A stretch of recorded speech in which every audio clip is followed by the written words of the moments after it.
Hello and welcome to episode 10 of our language design exercise using the OHM language library. In the previous episode, we moved from the OHM editor to a command line application, and we set everything up to run with Node.js and NPM. We built a small little command line tool that would read an OHM grammar from a file, then read a program in from another file, ask OHM to match that program against its grammar. And if the match does succeed, we're going to write out syntax OK. And if it does not succeed, we're going to write out OHM's error message. So if I were to run this little program, small.js, on a good example, we have a good program in hello.small. It will say syntax OK. And if we supply it with a program that has an error, OHM will give us a nice line number and column number and an error message to show us where the error is. OHM does all that by itself, which is awesome. We just have a command line tool, though. What we don't have is unit tests. We do want to test early. So let's see how to put everything together so that we can have unit tests for our grammar. Now, when we created this project, we created a source folder and a test folder. There's nothing in our test folder right now. So let's create inside our test folder a file. We'll call it grammar.test.js. Now we do need a testing framework here. I like to use Mocha. Let's npm install Mocha, but not only Mocha. Let's also insert a coverage tool called C8. We'll install a coverage tool called C8. Let's save that as a dev dependency. Give that a minute to load up. Okay, you can see it added into package.json, dev dependencies for C8 and Mocha. Now, we should arrange for being able to run our test via npm test. So let's put in here a C8 Mocha. That means run the C8 coverage tool over a Mocha test. If we save that, we should be able to do npm test and have it run. Now I haven't installed any tests right now, so no tests are passing, and we have absolutely no coverage. Makes sense in a way. So we have to think about how we're going to write tests. Now, before we actually write tests, we should refactor our little command line application so that rather than just doing everything from the command line, we should pull out this grammar matching and error message printing and all that stuff and get it factored out. So rather than being inside a small.js, let's put in a folder in source called grammar.js. So we'll do all the work in grammar.js. Inside of grammar.js, let's put in here a function. We'll call it parse. So let's export a default function called parse, and it's going to take in some source code. And then what's it going to do? Well, it should return. Let's get OHM to match it against its grammar. So we'll say grammar.match. Look how VS Code is smart. I knew the grammar was in OHM.js. That's nice. Grammar.match source code. That will do it. But actually, that's not really what I was thinking about. I didn't really want the OHM grammar function. Instead, what I really want to do is this. I want to create a grammar by asking OHM, hey, OHM, use your grammar function and apply that to my own grammar. Remember writing the grammar over here in small.ohm? So fs.read file. And again, I hate doing sync in JavaScript, but you know what? I mean, it'll do. So let's read this in from source. And then I think we called it small.ohm. Small.ohm. Save that there. VS Code did not understand that we are trying to read in FS. So import FS from FS. All right. Now, okay, so now we have a parse function that's actually testable. I guess before I write the test, let's just make sure that this little refactoring is actually workable from our command line app. It's kind of nice to break things up. I mean, in a way, things feel a little crazier, more verbose, but it's more testable, which is why we like it. So let's import parse from grammar.js, which is in our current folder, grammar.js, and let's do what we did before. So let's read into source file. Source file was, where do we read that file? Oh, that was just our first command line argument, which in Node is the third one because Node and then the program name, process.argv2. And then let's ask Ohm. We're gonna use our parsing function that we imported from the other file, and we're gonna parse the source code here. Source code, I guess it's probably better to say. Now, the parse function comes from grammar. That's good. That's the default. So things are well. And then, if the match succeeded, you can just write out syntax OK. Otherwise, whatever the match message. So this didn't change too much from before, except that now it's nice and clean because our parsing work and all the Ohm stuff is outside. So it's like we're bringing in this parser from this grammar file that we wrote ourselves, and we get back a match object. We really don't necessarily know that it's Ohm. All that work is done inside. So let's see if we can still. Here's our bad program, which still works, and then our good program was hello.small. Yeah, so we're nicely refactored, and now what we can do is we can actually write a test for the function called parse. So this is right where we want to be. Should we have done things this way first? I don't know. It's hard to plan everything out. Again, it's almost more fun to play and prototype anyway, but we didn't get too far along. It's not like we wrote the whole compiler and said, hey, now let's test it. At least we're testing early, if not first. Okay, so grammar test.js is the thing we built before. And we're going to set up things the way we do with Mocha. Now in Mocha, you begin with a describe function. You describe what it is that you're testing. So I'm going to say the parser, parser something or other does whatever, right? And what is it that we want to do? Well, let's think about a nice way to do testing.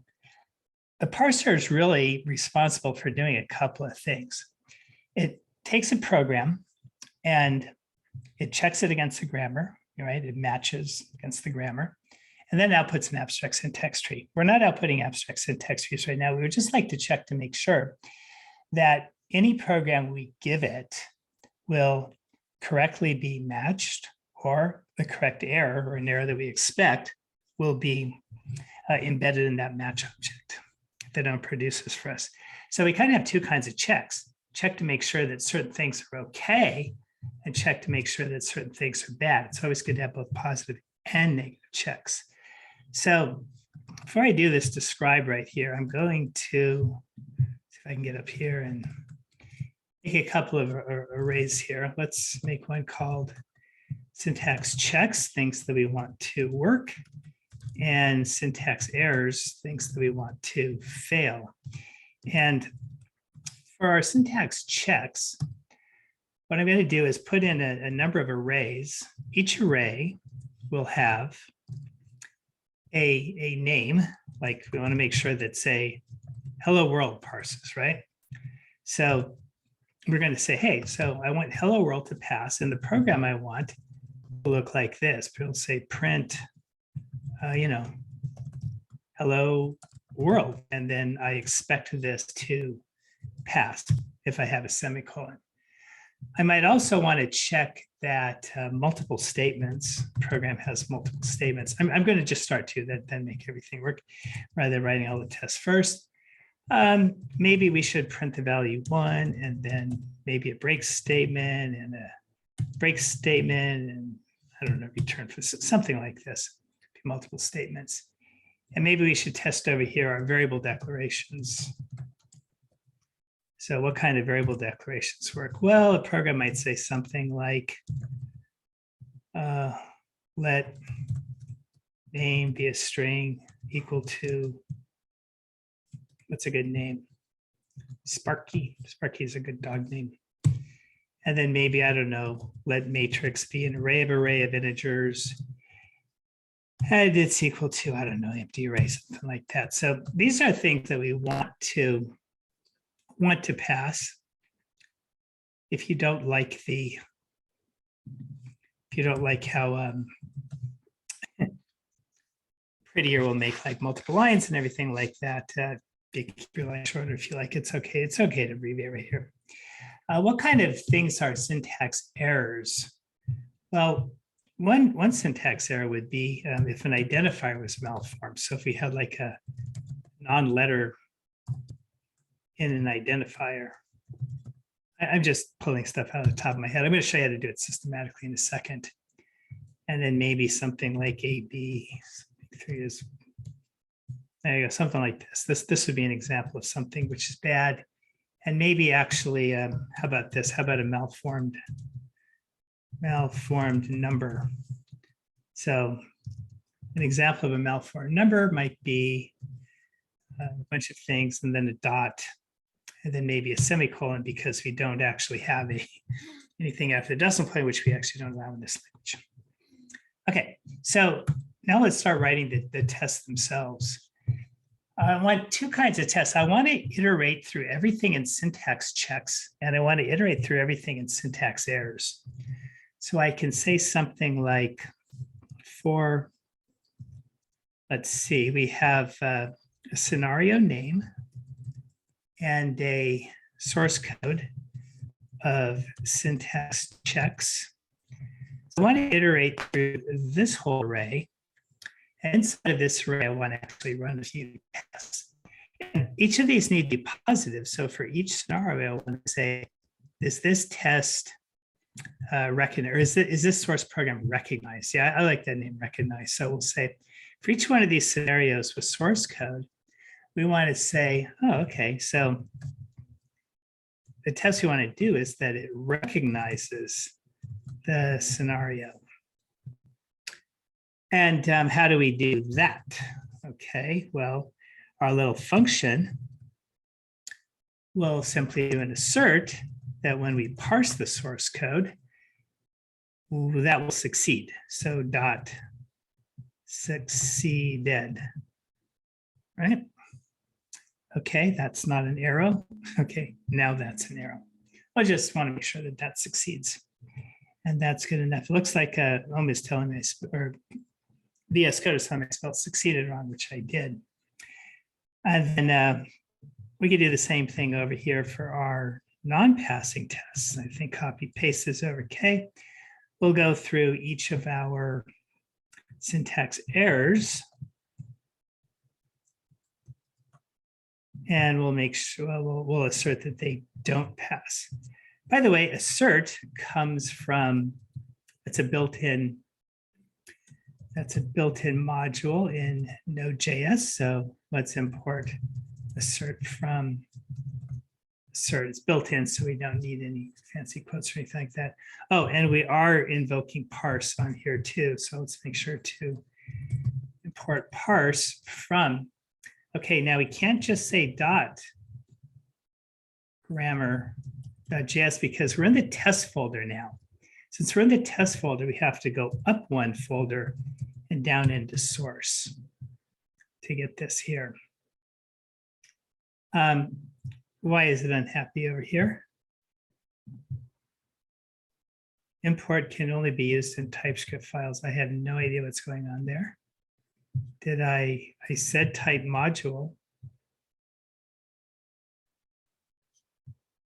I said form, not from.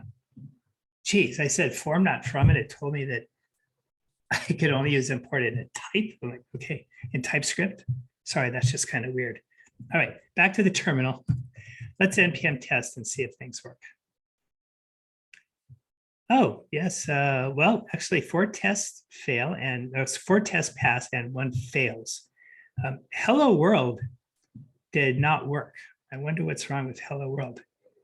Print Hello World. Oh, it looks like I'm missing something here. That's good. I mean, tests can fail. That's fine. Okay, oh, now all tests pass and we have 100% coverage. That is good. Now, how would we systematically go in and write in syntax checks? Well, the trick is you kind of go through your own grammar right here.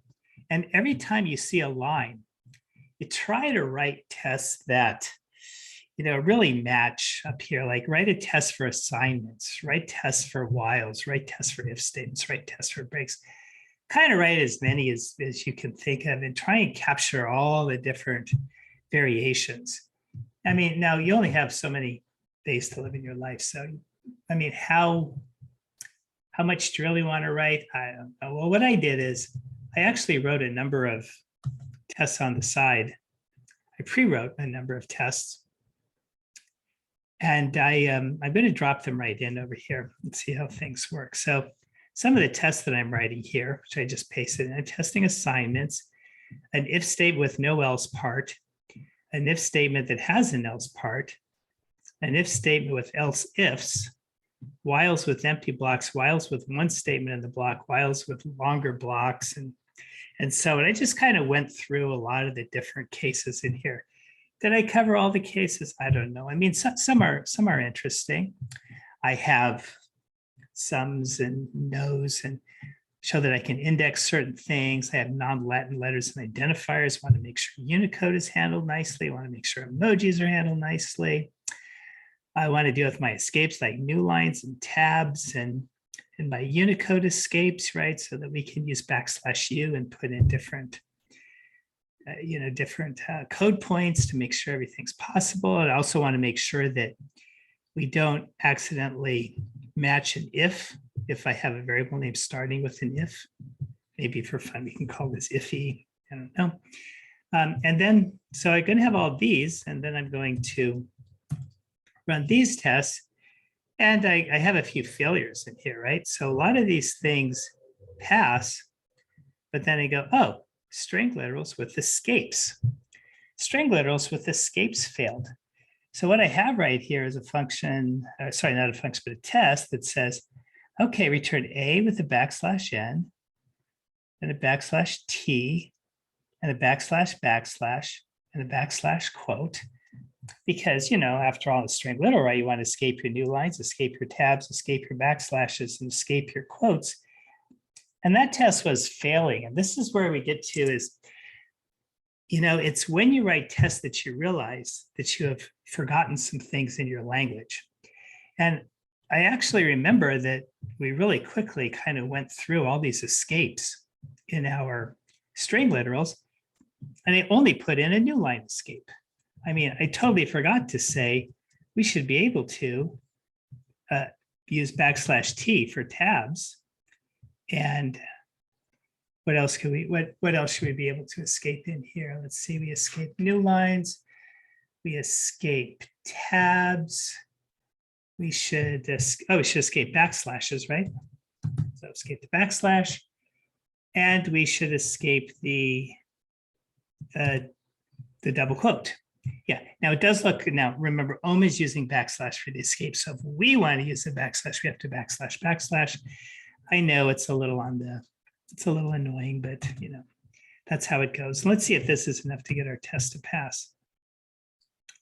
And it is. All of our tests are passing. Now, he did kind of cheat a little bit because I'm thinking,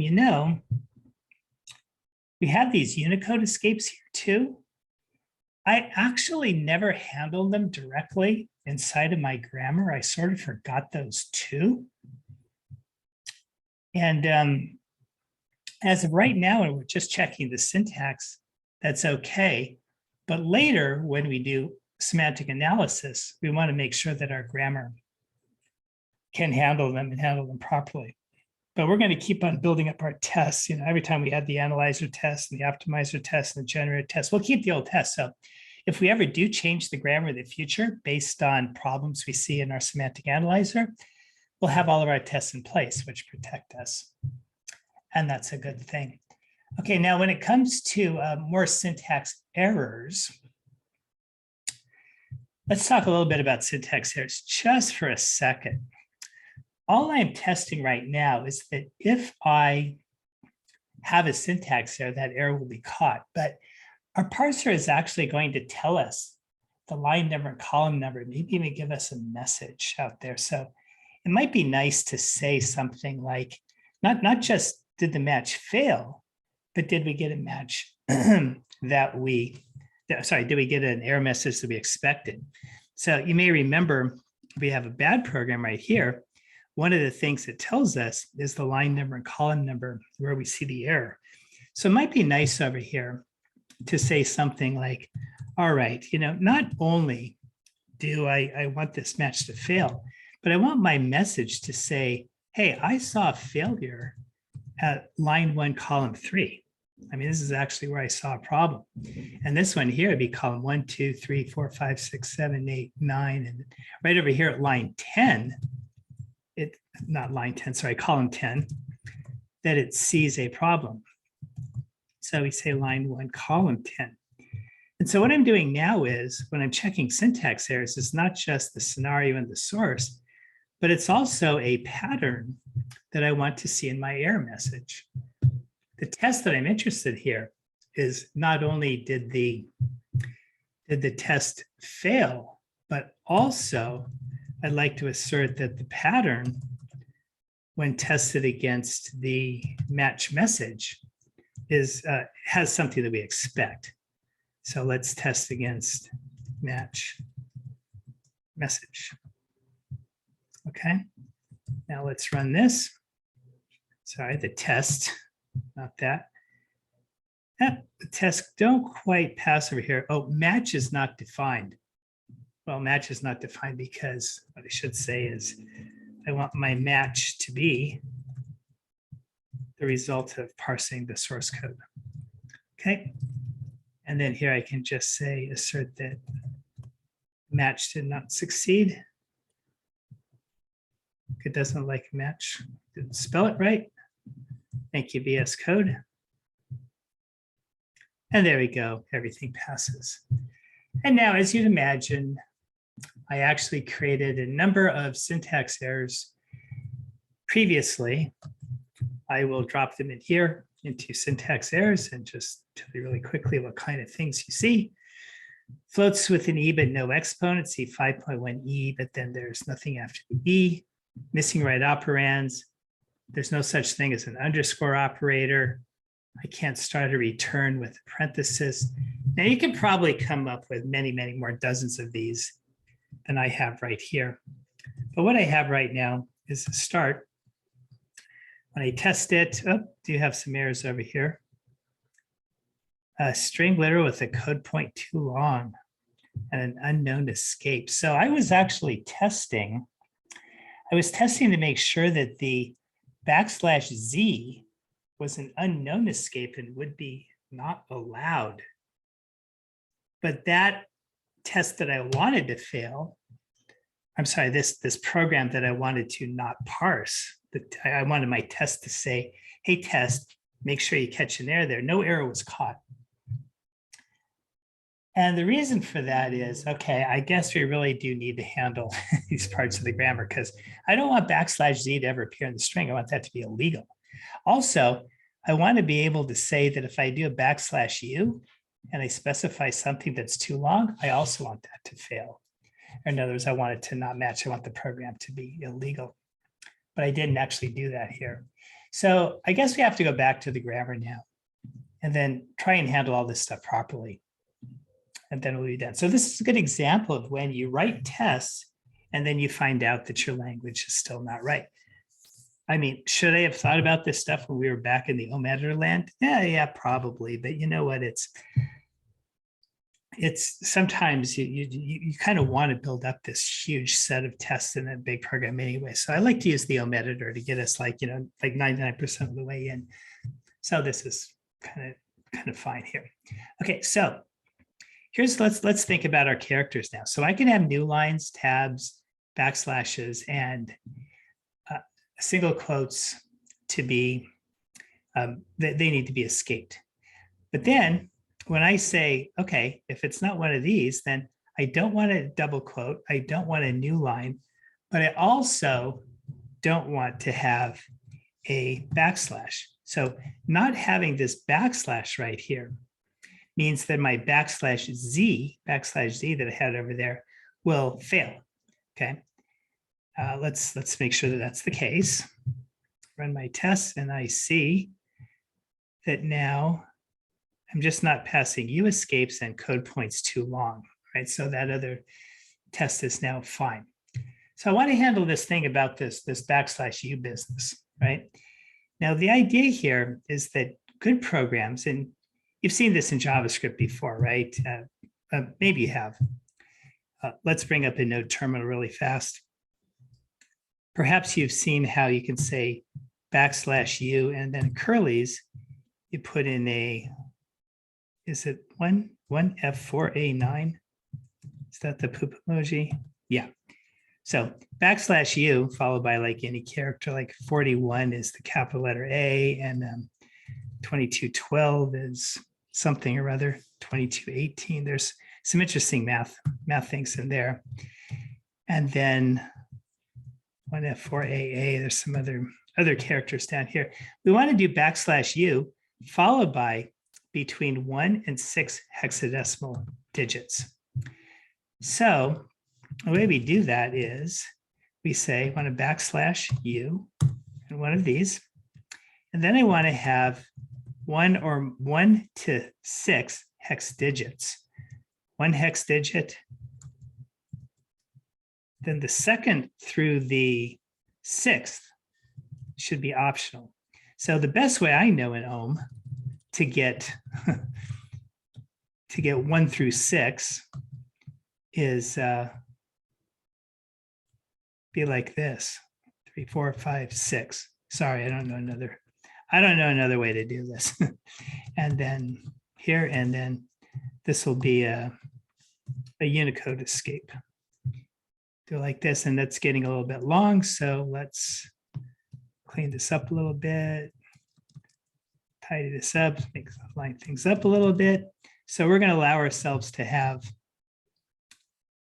\u, curly brace, 1, 2, 3, 4, 5, 6, between 1 and 6 hex digits. And with that done, npm test has everything passing. So we have now introduced unit testing, and we have tests for our grammar. Do we have the best set of tests possible? I don't know, but we have a fairly good set.